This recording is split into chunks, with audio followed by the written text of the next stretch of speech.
Good morning, class. This is Rajiv Nayan, and today I am here with another beautiful poem that is from class 8 syllabus, and the title of the poem is Wand.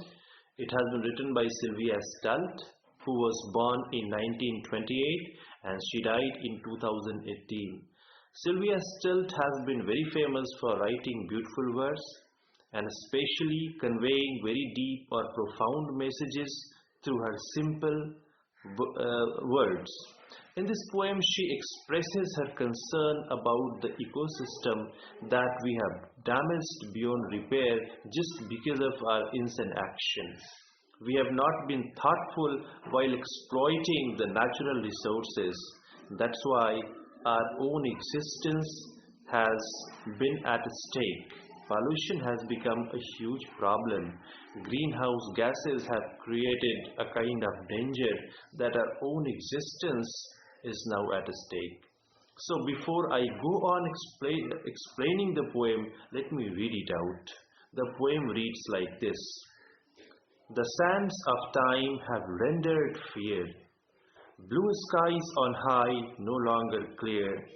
Stars were bright whence they came, now dimmed, obscured, pollution's haze.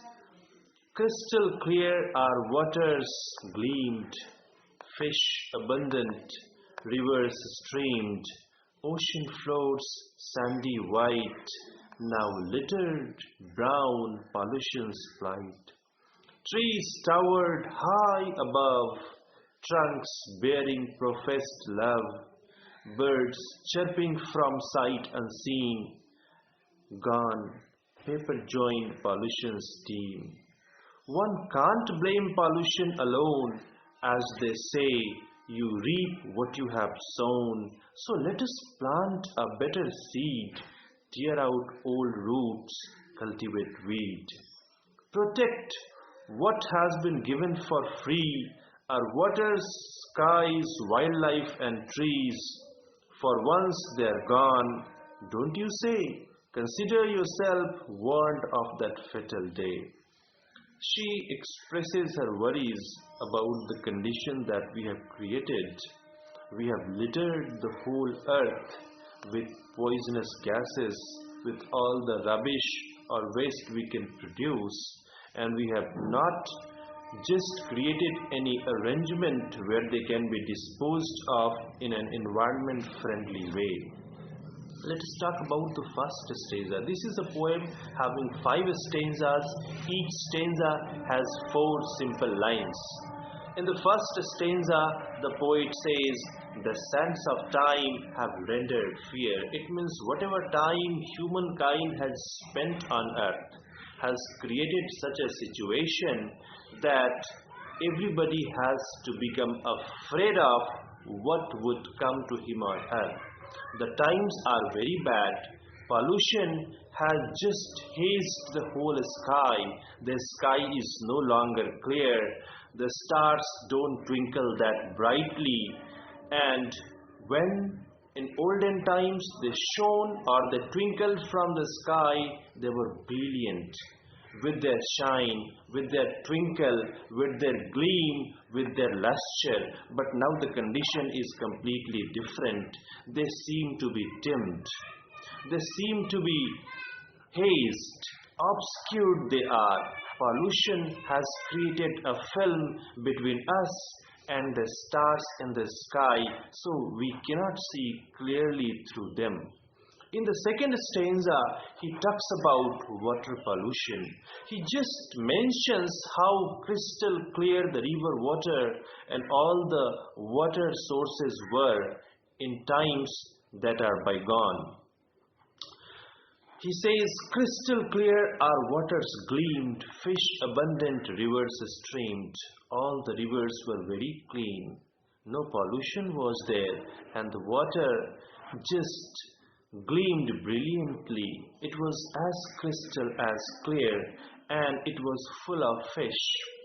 Fish abundant means the fish were in plenty in rivers and all the water sources, in lakes, in ponds, everywhere. And he then talks about the ocean floors.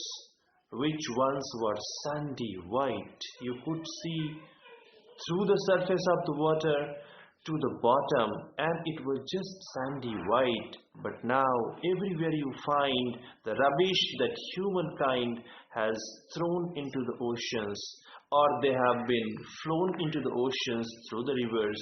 So the whole ocean seems to be littered with garbage, and the water seems to be brown, not that crystal clear, and pollution has created this plight for us. Again, in the third stanza, he talks about trees, and he talks about the problem of deforestation. We know that with our development and with our increase in population, we have cut trees, we have cleared forests, and trees, high trees, tall trees no longer seem to be standing in that huge number. We live nowadays in the jungles of concrete, and we simply do not find trees around ourselves. So he says, trees towered high above. Everywhere you could see in old times, you would find tall trees towering above you. That was a beautiful, that was a magnificent sight.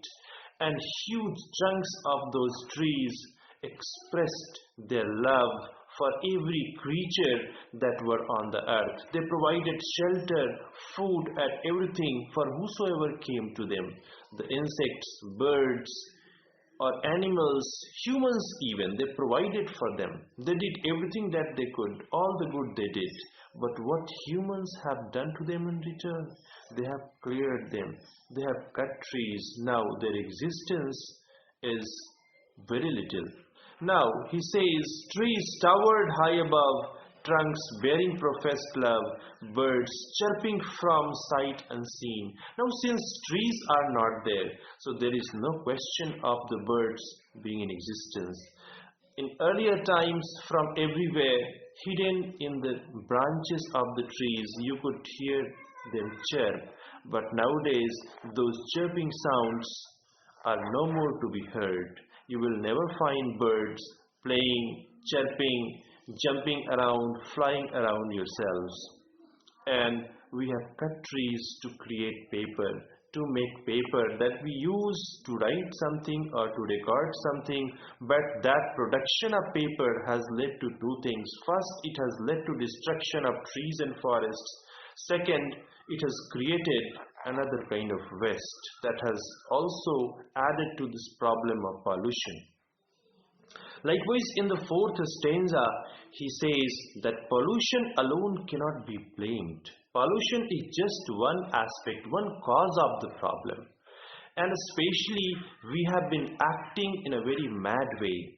That's why we are being paid in this way. So what we can do? There is a very good, well-said proverb, and that is, as you sow, so you reap. And the poetess mentions this proverb in this fourth stanza. She says that we have been reaping what we have sown. If we just change our course, if we just mend our ways, again we can reap some good result, which will be the product of our good actions. So she suggests that we should talk sanely. We should be very sensitive to the environment, and we should plant better seeds of good ideas, good thoughts that can create better result. And she suggests that we should throw out all the bad thoughts, all the selfish thoughts, thoughts of greed, avarice, all such dirty things from our minds, and we should weed them out, and we should cultivate good crops of beautiful ideas, thoughts of doing good to others, all the creatures on the earth, thoughts of planting more trees, thoughts of growing bigger forests, so that this earth can again become a beautiful place to live in.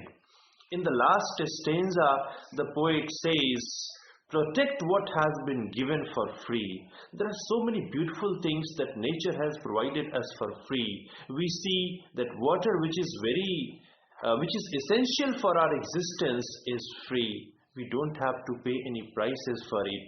The air, which is much more needed for our existence, we cannot survive even more than a few minutes without air. That air is much in plenty, and that is completely tax or price free. Nature has provided us in a great amount, in plenty. And likewise, it has provided us all the things like trees, sunlight, beautiful soil, earth, whatever we call it. But all these natural resources are freely available to us.